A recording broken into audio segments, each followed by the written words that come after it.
नमस्कार मित्रों।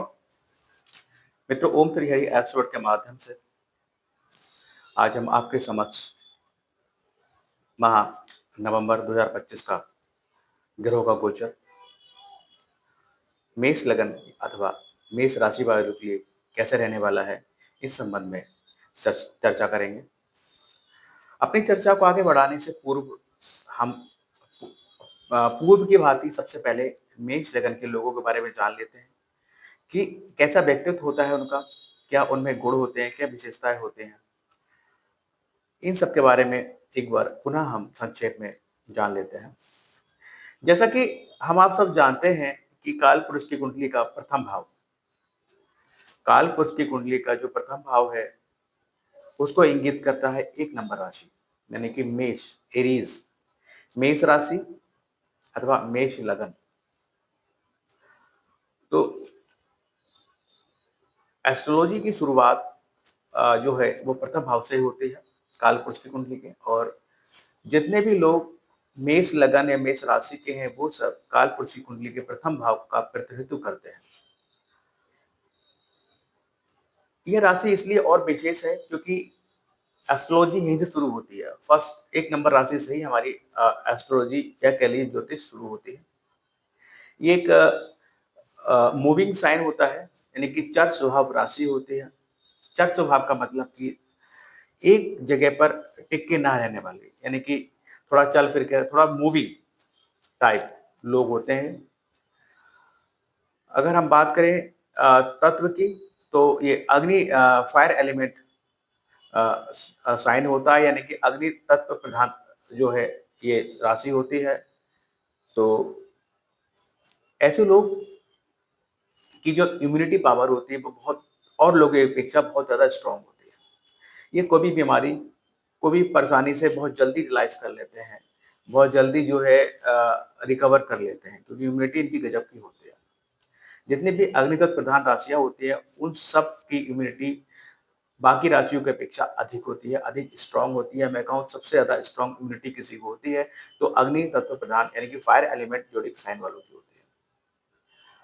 साथ ही साथ यहाँ के जो ऑनर होते हैं, जो रूलर होते हैं इनके मेष राशि के, एरीज के, वो होते हैं आपके मार्स।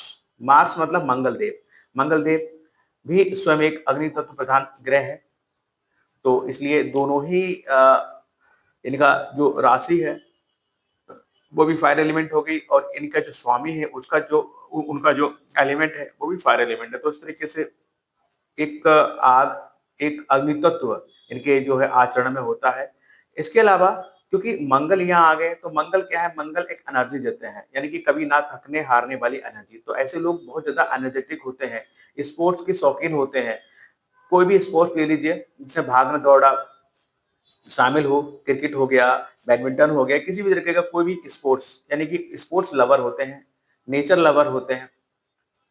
साथ ही साथ एग्रेशन इनमें बहुत होता है। इन लोगों को हमेशा हर एक एस्ट्रोलॉजर, मैं ही क्या सभी यही एडवाइस देते हैं कि आप अपने क्रोध, अपने आवेश को अपने नियंत्रण में कर रखिए, क्योंकि कभी कभी क्या होता है ना, परिस्थितियां जब विपरीत होती हैं तो आप अपना आपा खो बैठते हैं, या कह लीजिए कभी कोई चीज को समझने में क्योंकि आप लोग क्या होता है हाजिर जवाब होते हैं, तुरंत ही रिप्लाई करते हैं। तो कभी कदार होता है कि कोई आदमी अगर सही के लिए भी कह रहा होगा लेकिन आपको गलत लग जाएगा, तो आप कहीं ना कहीं उससे बहसबाजी करेंगे, उससे उलझ जाएंगे, और कोई ना कोई लड़ाई झगड़े जैसी समस्या आपके जो है सामने जो है अपीयर हो जाती है। तो इस तरीके की दिक्कतें भी आपके साथ रहती हैं। इसके अलावा आपका जो इनका जो सिंबल होता है वो रैम होता है। रैम जो कि सिग्निफाई करता है स्ट्रेंथ एंड बोल्डनेस को। तो एक तो स्ट्रेंथ यानी कि बहुत ज्यादा शक्तिशाली लोग होते हैं आप, और दूसरे बोल्ड, बहुत ज्यादा बोल्ड होते हैं। कहीं भी किसी भी मंच में किसी भी तरीके की बात को कहने से आप चूकते नहीं है।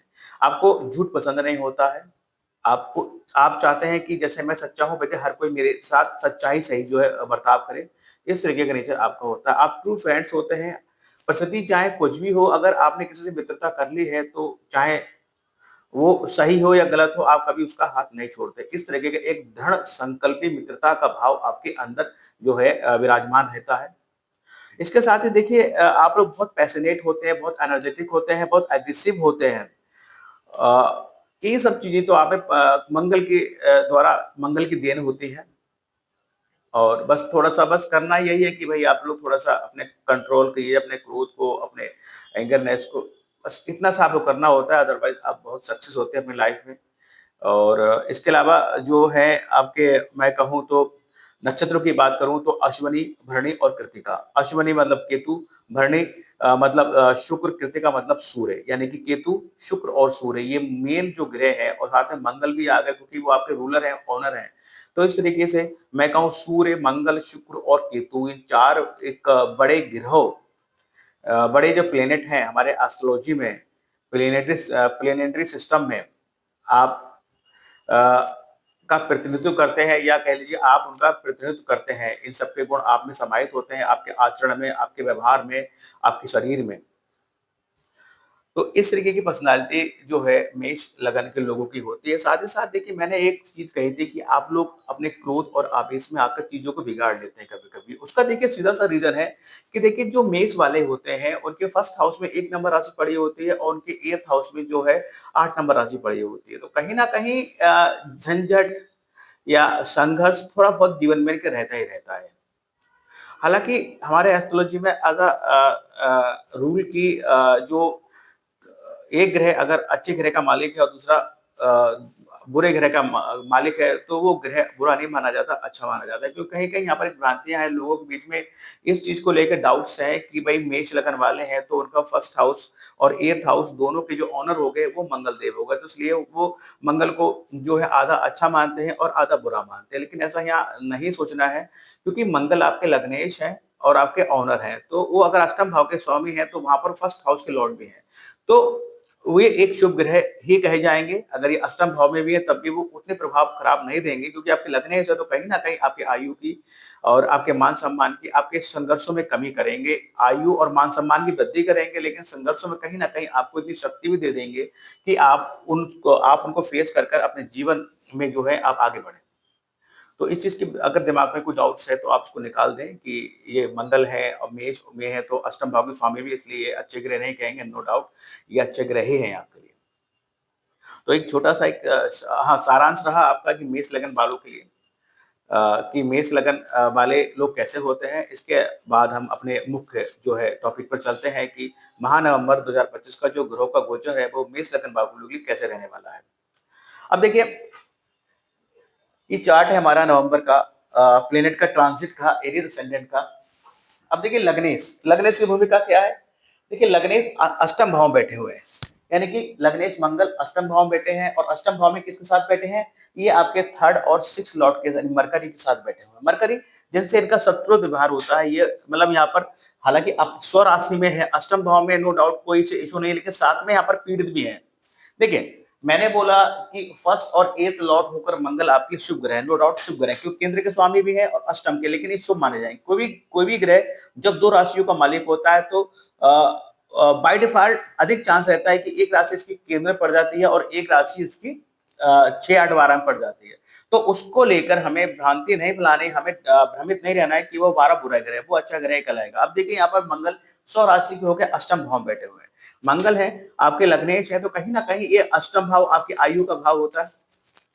कहीं ना कहीं कह लीजिए कि आपके आयु में वृद्धि करेंगे, इसमें तो कोई दो राय नहीं है। साथ में हालांकि यहाँ पर अष्टम के होने की वजह से, अष्टम भाव होने की वजह से थोड़ा सा यहाँ पर अपने आप को अनकंफर्टेबल तो महसूस करेंगे, लेकिन चूंकि यहाँ सौ राशि है, अपने घर में बैठे हैं, तो इतना ज्यादा किसी प्रकार की परेशानी की बात यहाँ पर नहीं है। लेकिन समस्या यहाँ पर इतनी सी ये है कि यहाँ पर आपके मरकरी बैठे हुए हैं। मरकरी आपके छठे भाव के स्वामी है और आपके थर्ड लॉर्ड है। छठे भाव का स्वामी लेके रोग, रिपु, ऋण, ये आपके मंगल के साथ बैठे हुए हैं। तो यहाँ पर एक तो अष्टम भाव के होने से थोड़ा सा अनकंफर्टेबल अपने आप को फील कर रहे हैं, लेकिन साथ ही साथ यहाँ पर मरकरी और आके थोड़ा सा और ज्यादा अनकंफर्टेबल महसूस यहाँ आपके लगने से करेंगे। तो जो पीरियड रहेगा, अगर मैं कहूँ मंगल यहाँ पर 6 दिसंबर 2012 तक विराजमान रहेंगे। तो 6 दिसंबर तक का जो पीरियड है, यहाँ पर आपका दिमाग कहीं ना कहीं किसी प्रकार की सोच विचार में, रिसर्च में, खोजबीन में कहीं ना कहीं लगा रह सकता है। साथ ही साथ शत्रु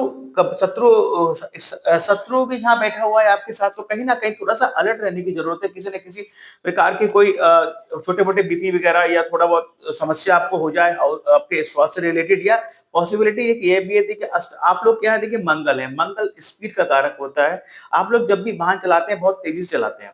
इवन वाहन ही नहीं, आप कोई भी काम करते हैं तो दूसरों की अपेक्षा आपके काम करने की जो गति होती है वो अधिक होती है। तो यहाँ पर मैं थोड़ा सा सिर्फ इतना अलर्ट करूंगा, हालांकि शुक्र की पोजीशन अच्छी है, लेकिन आप अगर वाहन चला रहे हैं तो थोड़ा सा आप उसको अवॉइड करें 6-12 तक, या फिर चलाएं तो बड़ी केयरफुल तरीके से चलाएं। इतना आप ध्यान रखिए। साथ ही साथ कहीं ना कहीं अगर आप लोग कुछ लोग पाइल्स वगैरह की दिक्कत आपको अगर है तो इस पीरियड में थोड़ी दिक्कत बढ़ सकती है। क्योंकि छठे भाव के स्वामी बैठे हो तो कहीं ना कहीं स्किन एलर्जी वगैरह हो सकती है, बीपी है, ब्लड से रिलेटेड कोई समस्या उत्पन्न हो सकती है 6-12 तक।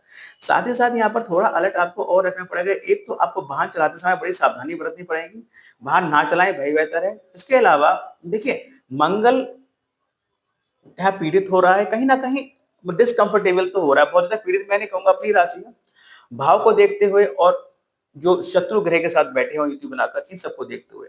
अब देखिए, मंगल तेजी का कारक हो गया और जो बुध है वो वाणी का कारक हो गया। अगर इस तरह से हम उसको कंबाइन करते हैं, एक कॉम्बिनेशन बनाए, तो कहीं ना कहीं आपको इस पीरियड में अपनी बोली पर नियंत्रण रखना होगा। अदरवाइज हो सकता है कि आप कुछ तीखा बोल दें और उससे जो है 4 शत्रु आपके खड़े हो जाएं, या 4 शत्रु आपके बन जाएं। यानी कि वाणी के द्वारा शत्रु बनने की प्रबल संभावना यहाँ पर है। तो इस पीरियड में 6 दिसंबर 2012 तक 6 दिसंबर 2025 तक आपको अपनी वाणी पे बहुत ज्यादा नियंत्रण रखना होगा। बहुत ही नपा-तुला, बहुत ही सोच समझ के आपको बोलना होगा।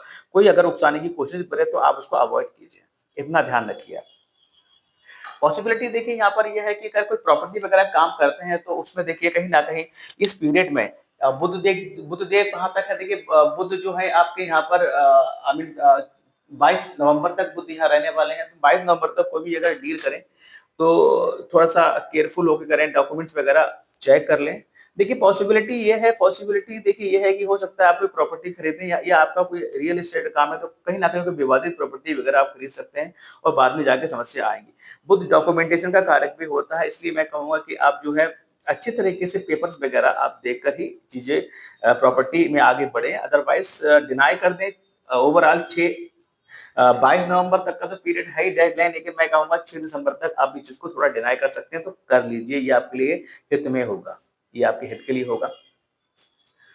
भाई से कोई वाद विवाद है तो उसको भी आप टालिएगा, उसको भी उलझिएगा मत। इनहेरिटेंस में प्रॉपर्टी वगैरह मिलने के चांसेस हैं, लेकिन थोड़ा सा संघर्ष लगेगा, क्योंकि 22 नवंबर तक बुध का साथ है ना, तो कहीं ना कहीं हो सकता है कोई कोर्ट कचहरी की चीजें चल रही हो, आपने इनहेरिटेंस में जो प्रॉपर्टी मिल रही हो उसको लेकर इस तरीके के विवाद यहाँ देख सकते हैं। अब देखिए यहाँ पर एक अब आपकी बात करते हैं सेकंड। अब जहाँ यहाँ पे हेल्थ की अगर हम बात करें, देखिए 6 दिसंबर तक ओवरऑल मैंने हालांकि हेल्थ इश्यू की डेडलाइन 2 लिखी है, 15 और 16 नवंबर, वो तो ठीक है, लेकिन उसके अलावा भी कहीं ना कहीं ये पूरा महीना कहीं ना कहीं आपको हो सकता है कुछ स्किन एलर्जी या कुछ ना कुछ हेल्थ से रिलेटेड कोई ना कोई इश्यू आपको हो। तो इस चीज को भी आप हल्के में ना लीजिएगा, तुरंत ही डॉक्टर को दिखाइएगा, चिकित्सक से उपचार कराइएगा, इस चीज का ध्यान रखिए। अब देखिए बात करते हैं आपके सेकंड हाउस की, सेकंड लॉर्ड और सेवेंथ लॉर्ड, यानी कि आपके लिए मुख्य जो मार्केट है वो है वीनस। और सेकंड लॉर्ड बैठे हैं आपके सेवेंथ हाउस में, अपनी स्वराशि में बैठे हैं। साथ में बैठे हैं आपके पंचमेश सूर्यदेव, यानी कि सन और वीनस दोनों आपस में शत्रुवत, दोनों की आपस में एनिमिलिटी है, यानी दोनों आपस में शत्रुवत व्यवहार रखते हैं। आप देखिए यहाँ पर सेकंड लॉर्ड का सेवेंथ हाउस में बैठना और पंचम लॉर्ड का सेवेंथ हाउस में बैठना, पंचम भाव प्रेम का भाव है। और सूर्य जो यहाँ पर है 15 नवंबर तक, ये 15 नवंबर तक का जो टाइम है वो अगर आप लोग कहीं ना कहीं किसी अफेयर वगैरह में है तो प्रेम विवाह होने के चांसेस यहाँ पर है। लेकिन साथ ही साथ देखिए केतु भी यहाँ पर अपना काम करेंगे, तो कहीं ना कहीं केतु भी इस चीज को, केतु क्या है ना, केतु अलगाव करते हैं, केतु डिस्ट्रैक्ट करते हैं, तो कहीं ना कहीं केतु के वजह से थोड़ी बहुत दिक्कत आ सकती है। अदरवाइज ये बड़ा अच्छा योग बना है प्रेम विवाह का, इस चीज का आप विशेष ध्यान रखिए। क्योंकि केतु बैठकर, केतु और सूर्य में भी शत्रु व्यवहार है, अच्छा व्यवहार नहीं है, एनिमिटी दोनों रखते हैं, लेकिन ओवरऑल सन की पोजीशन अच्छी है केतु ट्रायंगल में है, हो सकता है कि आप जिससे प्यार करते हैं या किसी से आप अफेयर लव करते हैं, तो कहीं न कहीं ये पॉसिबिलिटी है कि भई आप प्रेम विवाह का आपको कुछ बन रहा हो, लेकिन बीच में कुछ अड़चनें आ जाएँ और कहीं न कहीं दिमाग इतना वो हो जाए कि चलो छोड़ो, छोड़ो हटाओ ये सब चीज़ छोड़ते हैं, नहीं करते हैं यार। पेरेंट्स राज़ी नहीं है। इस तरह की चीज़ें कहीं न कहीं एक अलगाव, एक डिटैचमेंट जैसी चीज़ें यहाँ पर भी हो सकती है, इस चीज़ का ध्यान रखें। तो अगर केतु से कोई रिलेटेड कोई समस्या इस तरीके से आ रही है, तो आप उसका जो है रेमेडी अवश्य करें।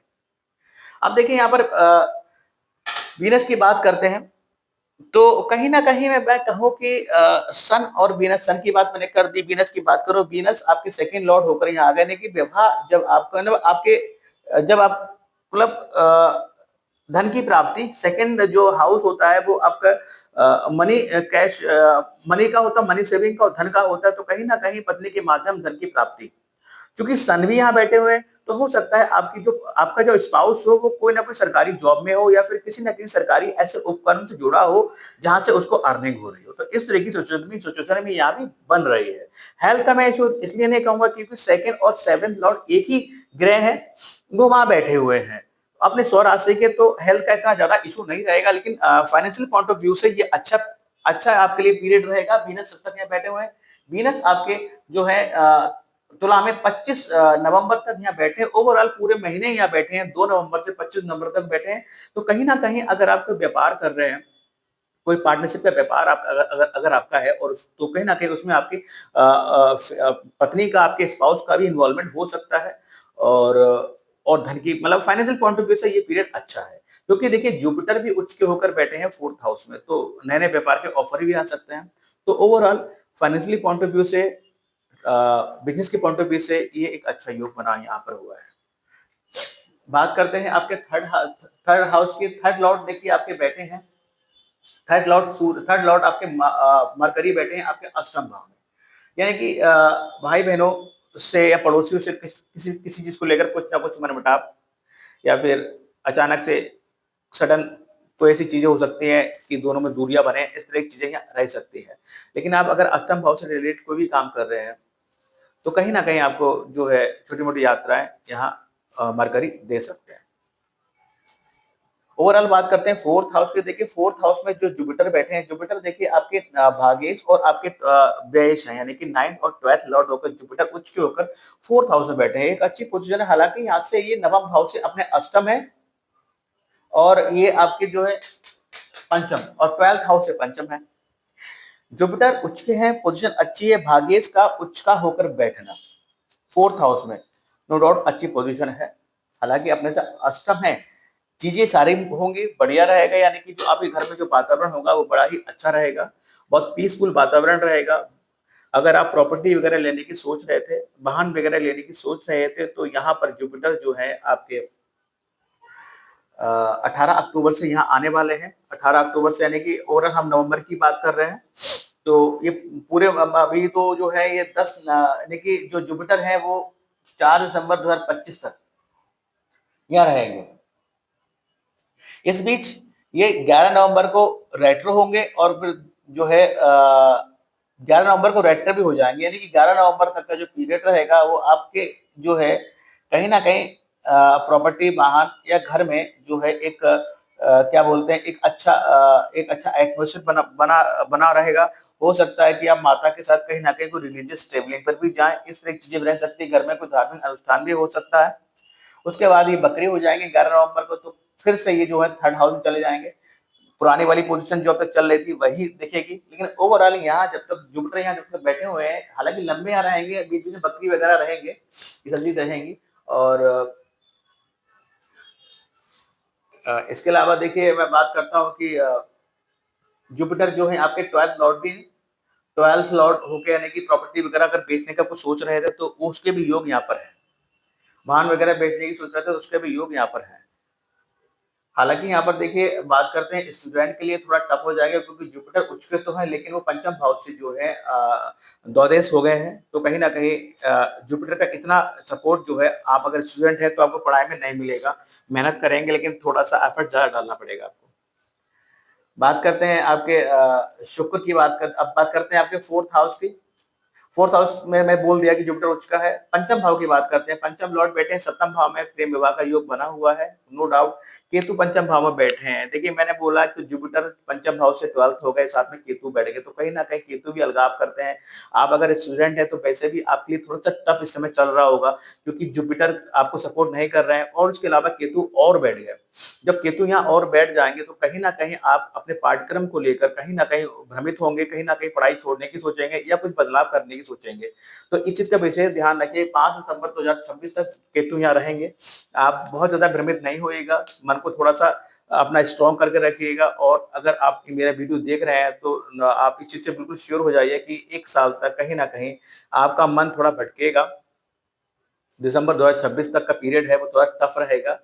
मन में बार-बार ये ख़्याल आएँगे कि यार ये पढ़ाई से काम नहीं चलेगा, इसको चेंज कर लेते हैं या फिर इसको छोड़ देते हैं। तो कहीं न कहीं ये आपकी पढ़ाई में कोई रुकावट जैसी चीज़ें आपको देगा। तो अगर इस तरह की दिक्कतें आपको चल रही हैं तो आप केतु का रेमेडी अवश्य करें। मैं अपने वीडियो के लास्ट में आपको रेमेडी सेशन में आपको बताऊँगा कि क्या रेमेडी करनी है। तो इस चीज़ का विशेष ध्यान रखिए, साथ ही साथ संतान के दूर जाने के योग भी हैं, संतान से अलगाव होने के योग भी यहाँ दिख रहे हैं। जिससे प्रेम करते हैं तो कहीं न कहीं उससे भी थोड़ा-सा डिटैचमेंट, हालाँकि प्रेम विवाह का योग भी बना हुआ है, साथ में केतु भी यहाँ बैठे हुए, तो कहीं न कहीं दोनों चीज़ें दिख रही हैं। तो इस चीज़ का विशेष आपको ध्यान रखना होगा। बात करते हैं छठे भाव की, छठे भाव का स्वामी देखिए बैठा है आपके अष्टम भाव में। अगर नौकरी वगैरह की सोच रहे हैं, तैयारी कर रहे हैं तो ये पीरियड थोड़ा टफ है, लेकिन अगर आप अष्टम भाव से रिलेटेड कोई नौकरी ढूँढना चाह रहे हैं, इंश्योरेंस फील्ड में ढूँढना चाह रहे हैं, मेडिकल फील्ड में ढूँढना चाह रहे हैं, कोई कह लीजिए कि इंडस्ट्री में ढूँढना चाह रहे हैं या फिर रिसर्च का कोई काम करना चाह रहे हैं तो उसके लिए ओके। ऑकल्ट से जुड़ना चाह रहे हैं तो उसके लिए ये पीरियड ठीक है, उसमें आपको सफलता मिलेगी। साथ ही साथ मैं अगर बात करूँ कि अष्टम भाव अचानक से परेशानियों का भी होता है और छठा भाव जो है रोग रिपू का होता है। अचानक से कोई ना कोई परेशानी या कोई ना कोई रोग रिपू आप को प्रॉब्लम दे सकते हैं। इस चीज़ पर भी आपको विशेष ध्यान देना होगा। स्किन रोग हो सकते हैं, चर्म रोग हो सकते हैं, इस चीज़ का भी आपको ध्यान रखना होगा। अधिक बोलने के कारण आपको समस्या हो सकती है, इस चीज़ पर भी आपको ध्यान रखना होगा। इस तरह की ज़्यादा दिक्कत अगर लगे आपको, बुध आपका नेगेटिव है, अच्छा रिज़ल्ट नहीं दे रहा है, आपके बर्थ चार्ट में भी बुध की पोज़ीशन अच्छी नहीं है, देन आप बुध की रेमेडी ज़रूर करें। बात करते हैं 7th हाउस की, सन और वीनस बैठे हुए हैं, अच्छा व्यापार का योग बना हुआ है, सरकारी उपक्रम से आपको फ़ायदा दिख रहा है, पत्नी से धन प्राप्ति दिख रही है, ओवरऑल ये पोज़ीशन अच्छी है। बात करते हैं अष्टम भाव, मार्स और मरकरी बैठे हुए हैं अष्टम भाव में। तो अब देखिए कहीं न कहीं मैं कहूँ तो ये सेकंड हाउस के बारे में मैं पहले बता चुका हूँ, आपके स्वास्थ्य को लेकर और आपको क्या-क्या करना चाहिए। इसके अलावा देखिए सेकंड हाउस आपकी पत्नी का धन भी होता है, तो यहाँ पर देखिए ये पॉसिबिलिटी भी है कि आपके मंगल है तीव्र, यानी कि आपकी पत्नी अगर कोई जॉब में है या फिर कोई बिज़नेस कर रहे हैं तो वहाँ जॉब की वहाँ पर धन की अच्छी प्राप्ति उनको होगी। हाँ, थोड़ा-सा कहीं न कहीं उनके व्यापार में या उनके बिज़नेस में या उनकी नौकरी में कुछ न कुछ शत्रुता लिए लोग आएँगे और बीच में व्यवधान डालेंगे, लेकिन ओवरऑल मंगल यहाँ बैठकर क्या करेंगे, मंगल यहाँ बैठकर उनके जो मनी प्राप्ति मनी सेविंग की जो स्पीड है उसको बढ़ा देंगे, कहना कि धन की प्राप्ति तेजी से उनको होगी। इसके अलावा दिक्कत थोड़ी-सी यहाँ पर ये है, देखिए सेकंड हाउस जो आपकी पत्नी के घर का भी, पत्नी के परिवार का हाउस भी होगा, तो ये पॉसिबिलिटी भी है कि कहीं न कहीं आप कुछ ऐसा कड़वा बोल दें जिससे आपके और आपकी पत्नी के परिवार के बीच जो है कुछ मनमुटाव हो जाए, तो इस चीज़ का आपको ध्यान रखना होगा। नवम भाव के स्वामी देखिए आपके चतुर्थ भाव में उच्च होके बैठे हैं, ओवरऑल बहुत अच्छी पोजीशन है। रिलीजियस यात्रा हो सकती है।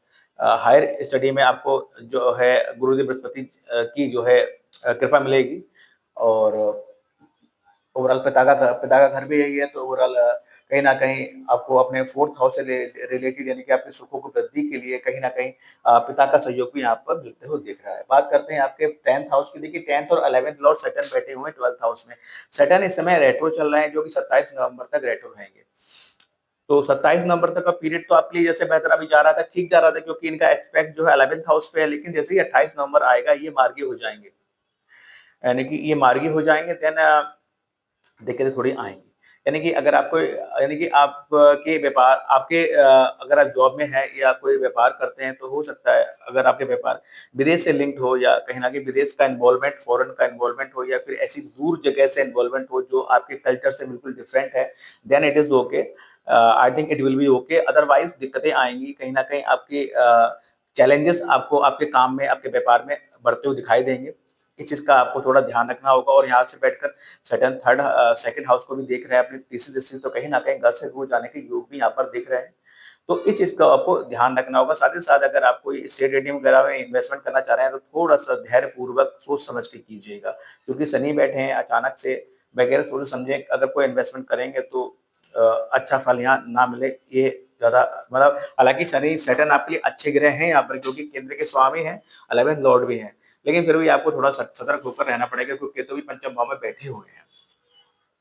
बात करते हैं 11th हाउस की। 11th लॉर्ड होकर सेकंड का 12th हाउस में बैठना हालांकि मार्गे है, 27 नवंबर तक रेट्रो है, लेकिन 28 नवंबर के बाद क्या होगा, जो भी इनकम होगी अधिकांश का जो है व्यय हो जाएगी। इस तरीके के योग यहाँ पर दिख रहे हैं। हो सकता है मित्रों को उधार दे रखा हो वो वापस ना मिले, हो सकता है बड़े भाई बहनों को कुछ दे रखा हो वो वापस ना मिले, हो सकता है मित्रों का कुछ स्वास्थ्य बिगड़ जाए और आपको उनके पास फंडिंग ना हो तो आपको फंडिंग करना पड़े, बड़े भाई बहनों के स्वास्थ्य पर आपको लगाना पड़े।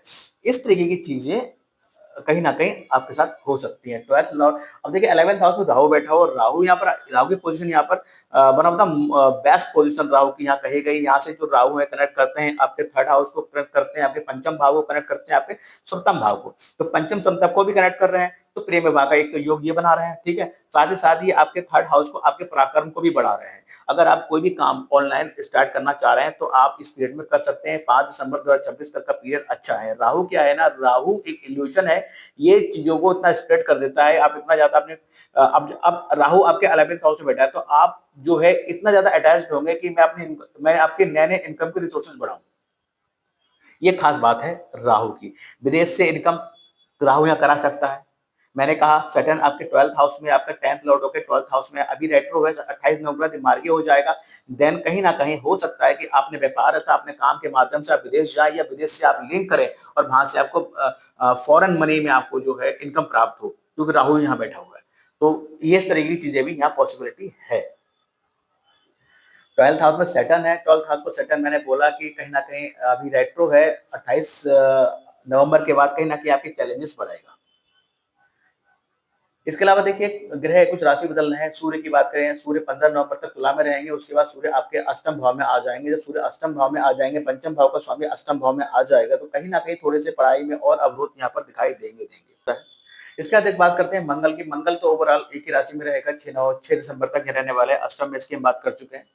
बुध जो है, बुध देखिए यहाँ पर रेट्रो चल रहा है, तो इसके हिसाब से जो बुध है, बुध का जो पोजीशन है मैंने वृश्चिक बता रखी है आपको। जो 22 नवंबर तक तो उनका ये ऐसे चलेगा। उसके बाद ये जैसे उसके बाद ये तुला में चले जाएंगे, पुनः अपनी राशि में चले जाएंगे, तो थोड़ा सा पोजीशन इनकी अच्छी रहेगी। लेकिन ओवरऑल फिर भी घर कलेश में, घर में प्रॉब्लम दे सकते हैं, यानी कि जो आपकी मैरिटल लाइफ है कहीं ना कहीं उसमें इशू वगैरह क्रिएट कर सकते हैं। गुरु की बात बता दी, गुरु यहाँ पर बकरी हो रहे हैं 11 नवंबर से, जो कि 10/3/25 तक 10/3/2026 तक जो है ये बकरी रहेंगे। तो कहीं ना कहीं गुरु जब बकरी हो जाएंगे तो आपका पुनः 3rd हाउस से रिलेटेड चीजें आपको देंगे, जैसा कि पहले अभी तक होता आ रहा था। इसके अलावा देखिए शुक्र की बात करें, शुक्र जो है तुला में 25 नवंबर तक रहेंगे। उसके बाद जो वृश्चिक में जो है 26 नवंबर से वृश्चिक में आ जाएंगे। तब पत्नी कहीं ना कहीं पत्नी का उसे घर जाना या पत्नी मनी माइंडेड होना, या फिर कह लीजिए कि कहीं ना कहीं पत्नी के स्वास्थ्य को लेकर कुछ ना कुछ विकार रह सकता है, या फिर आपके मैरिटल लाइफ में कुछ ना कुछ आपके इन लॉज का इंटरफेयर रह सकता है। इस तरह की चीजें यहाँ पर दिख रहे हैं। शनि देखिए मैंने बोल दिया, तो जून 27 तक 12th हाउस में रहेंगे, यहाँ पर ये मार्गी हो रहे हैं। 28 नवंबर को मार्गी हो जाएंगे क्योंकि अभी रेट्रो में, तो उस दोनों का मैं इफेक्ट बता चुका हूँ आपको। राहु केतु की बात कर चुके हैं। इसके अलावा देखिए बात करते हैं एरिस वालों के लिए जिनकी क्वालिटीज की बात करें, स्पोर्ट्स स्पिरिट होती है, यानी कि एक स्पोर्ट्स लवर होते हैं, मतलब खेलना कूदना पसंद होता है, देखना ही पसंद होता है। लीडर तो होते ही है। इनके लिए बेस्ट सनशाइन की बात करें, जेमिनी, लियो, लिब्रा, इनकी बेस्ट सनशाइन यानी कि मिथुन, तुला और सिंह, ये 3 राशियां इनके लिए बेस्ट लकी राशियां होती है। हेल्थ की इशू की बात करें तो 15 और 16 नवंबर आपका हेल्थ का ज्यादा आपको प्रॉब्लम दिखाई देगा। स्ट्रेस की बात करें 20 और 21 नवंबर स्ट्रेस अधिक रहेगी और दिनों की अपेक्षा। एक्सपेंसिव टाइम की बात करें 2, 3, 29 और 30 नवंबर, ये 4 दिन ज्यादा खर्च या ज्यादा व्यय होने के चांसेस हैं। तो इस चीज को आप डेट को नोट डाउन कीजिए और इन डेट्स में अगर कुछ खर्चा करने का प्लान बनना है तो उसको थोड़ा पोस्टपोन करिएगा। अब बात करेंगे आपके स्टोन की। देखिए कोरल, रूबी, टोपाज आपके बेस्ट स्टोन है। अमावस्या तिथि बात करते हैं कि अब देखिए थोड़ा सा हम रेमेडी की बात कर लेते हैं इस सेशन में। साथ ही साथ हम बताते चलेंगे कि क्या अमावस्या, चतुर्थी और गणेश चतुर्थी या देव उठावनी एकादशी कब-कब है, इसके साथ-साथ हम रेमेडी की बात भी करेंगे। फर्स्ट ऑफ ऑल बात करते हैं अमावस्या की। 20 नवंबर को अमावस्या है। राहु की पोजीशन आपकी गोचर में अच्छी बनी हुई है, लेकिन अगर जन्म बर्थ चार्ट में राहु अच्छा नहीं है और नेगेटिव है, आपको अच्छे रिजल्ट नहीं दे रहा है, तो इवन आपको अमावस्या पर मैं हम सदा भी बोलता हूँ, सुबह जल्दी उठिए, ब्रह्म मुहूर्त में श्री विष्णु सहस्त्रनाम का पाठ कीजिए और बहते जल में नारियल को प्रभावित कीजिए। अगर कहीं ना कहीं नहर की वगैरह की व्यवस्था आसपास नहीं है, तो यथा सामर्थ्य नारियल आप मंदिर में दान कर सकते हैं। इसके अलावा देखिए, आप पितरों का निवेद आप उनको जलांजलि दे सकते हैं इस दिन। ब्राह्मणों को भोजन करा सकते हैं, गरीबों को जो है कहीं न कहीं सहायता कर सकते हैं, जितना भी आपका पॉकेट अलाउ करे उस हिसाब से। बात करते हैं प्रदोष की। 3 नवंबर और 17 नवंबर को प्रदोष का व्रत है। अब देखिए, आपके सुखों में कमी है, माता से संबंध अच्छे नहीं है, बहुत एफर्ट करते हैं, भूमि भवन धान आप नहीं बना पा रहे हैं या घर नहीं बना पा रहे हैं, वाहन नहीं परचेज़ कर पा रहे हैं, तो इन सब परेशानियों के निवारण के लिए आपको प्रदोष व्रत करना चाहिए। यदि आप प्रदोष व्रत करते हैं और इस दिन आप शिवालय जाते हैं, शिव जी पे जलाभिषेक करते हैं और वहाँ बैठकर अगर एक माला पंचाक्षर मंत्र ओम नमः शिवाय का जाप करते हैं, तो निसंदेह 4th हाउस से रिलेटेड समस्याएँ आपकी सॉर्ट आउट हो जाएँगी। बात करते हैं चतुर्थी की। गणेश चतुर्थी यानी कि संकष्टी चतुर्थी और विनायक चतुर्थी की बात करते हैं, तो ये 8 नवंबर को है संकष्टी चतुर्थी और जो है 24 नवंबर को विनायक चतुर्थी। अब देखिए, तीसरा भाव और आपका छठा भाव, रोग ऋण रिपू से परेशान हैं आप, या आप कितनी भी मेहनत करते हैं, लेकिन उसका एफर्ट्स नहीं मिलता आपको, उसका रिजल्ट आपको नहीं मिलता, कितने भी एफर्ट्स कर लें आपको उसका रिजल्ट नहीं मिलता। भाई बहनों से अच्छे संबंध नहीं है, पड़ोसी से अच्छे संबंध नहीं है, कोई ऑनलाइन ट्रेडिंग कर रहा है, टूर एंड ट्रेवल्स का काम है, वो चल नहीं पा रहा है, बहुत मेहनत करने के बाद भी। तो निसंदेह आप गणेश उपासना कीजिए, संकष्टी और विनायक चतुर्थी को आप व्रत रखिए, उपवास रखिए, इस दिन आप गणेश मंदिर जाइए, गणेश जी को लड्डू का भोग लगाइए, उनके चरणों में दुर्वा अर्पित कीजिए, जिससे जो आपका 3rd और 6th हाउस से रिलेटेड जो भी इश्यूज बने हुए हैं, वो सॉर्ट आउट हो जाएंगे। बात करते हैं गज केसरी योग की। देखिए, 2, 10, 17, 25 नवंबर, 2, 10, 17 और 25 नवंबर को गज केसरी योग लग रहा है। देखिए, ये योग बड़ा ही उत्तम योग माना गया है हमारे एस्ट्रोलॉजी में, और गज केसरी योग में मीन्स टू जुपिटर और मून का एक कॉम्बिनेशन अगर आपकी जन्म पत्रिका के अच्छे भाव में है, देन आपकी जन्म पत्रिका में गज केसरी योग का निर्माण है। और ये योग इसलिए विशेष है क्योंकि ये आपको आर्थिक समृद्धि देता है, आपको करियर में आशातीत सफलता दिलाता है, आपका सोशल स्टेटस को बढ़ा बढ़ा देता है, आपके लिए एक सुखी जीवन जो है, कहते हैं थाली में परसा हुआ एक सुखी जीवन आपको मिल जाता है बगैर एफर्ट्स किए हुए, बुद्धि और ज्ञान में वृद्धि करता है। ओवरऑल अगर इन शॉर्ट में कहूँ तो ये गजकेसरी योग की अगर बात करूँ फाइनेंशियल पॉइंट ऑफ व्यू से, इन 4 दिनों में आपके हाथ में कैश इनफ्लो अधिक रहेगा। इस चीज को आप देखिएगा। अगर आप व्यापार करते हैं तो आपके व्यापार में इन दिनों अधिक कैश इनफ्लो होगा, अधिक लाभ होगा। देव उठावनी एकादशी 1 नवंबर को है, क्योंकि चतुर्मास चल रहे हैं हमारे और चतुर्मास का समापन होता है, वो देव उठावनी एकादशी वाले दिन होता है। माना जाता है कि इस दिन प्रभु श्री हरि क्षीर सागर में जो योग निद्रा में होते हैं, वो जाग जाते हैं और उनके जागने से चतुर्मास समाप्त हो जाता है। और हमारे सनातनी धर्म में, हिंदू धर्म में जो शुभ या मांगलिक कार्य वर्जित थे, अब वो पुनः होने लगते हैं। यानी कि 1 नवंबर के उपरांत हमारे यहाँ जो अभी तक विवाह नहीं हो रहे थे या और अन्य मांगलिक कार्य जो रुके हुए थे, वो हम अब कर सकते हैं। इसके अलावा देखिए, एक चीज मैं और बताना चाहूंगा, जो एरीज वाले होते हैं वो थोड़ा स्पेशल इसलिए होते हैं क्योंकि 1 नंबर की राशि जहाँ पर सूर्य उच्च का होता है, तो इसलिए ये इनके चेहरे पे एक अजीब सा, एक अनोखा सा, एक कहते हैं तेजस्व होता है। आई मीन टू से एक अजीब सी एक लालिमा चेहरे पे होती है इनके। लेकिन साथ ही साथ यहाँ पर शनि नीच के होते हैं, तो कहीं ना कहीं और शनि इनके केंद्र के भाव का स्वामी है, तो कहीं ना कहीं शनि इनसे आफत अधिक कराते हैं। ये चीजें थोड़ी सी इनमें कॉमन रहती हैं एरीज वालों के लिए। तो ओवरऑल अगर मैं बात करूं एरीज वालों के लिए, देखिए मैंने आपको स्टोन बता दिया, कोरल, रूबी, टोपाज बता दिया। अब देखिए, राहु के लिए मैंने आपको बता दिया रेमेडी कि भाई आप इस तरीके से आप जो है विष्णु सहस्त्रनाम का पाठ करिए, अमावस्या को बहते जल में नारियल को प्रवाहित कीजिए, यथा सामर्थ्य मंदिर में नारियल दान भी कर सकते हैं। साथ ही साथ देखिए, कपूर की आप फ्रेग्रेंस ले सकते हैं, किचन में खाना खा सकते हैं, मंदिर में शिवालय जाके वहाँ सफाई कर सकते हैं। ये सब राहु, कहीं न कहीं राहु की रेमेडीज़ हैं। और इसके अलावा केतु की अगर बात करें, ब्लैक डॉग को आप फीडिंग कराइए। आप कोई भी क्या बोलते हैं ना, स्पिरिचुअल बुक आप पढ़ सकते हैं। तो ये सब ये जहाँ बैठते हैं, अधिक समय बिताते हैं, वहाँ पर आप स्पेशल बुक श्रीमद् भगवद गीता की पुस्तक रख सकते हैं।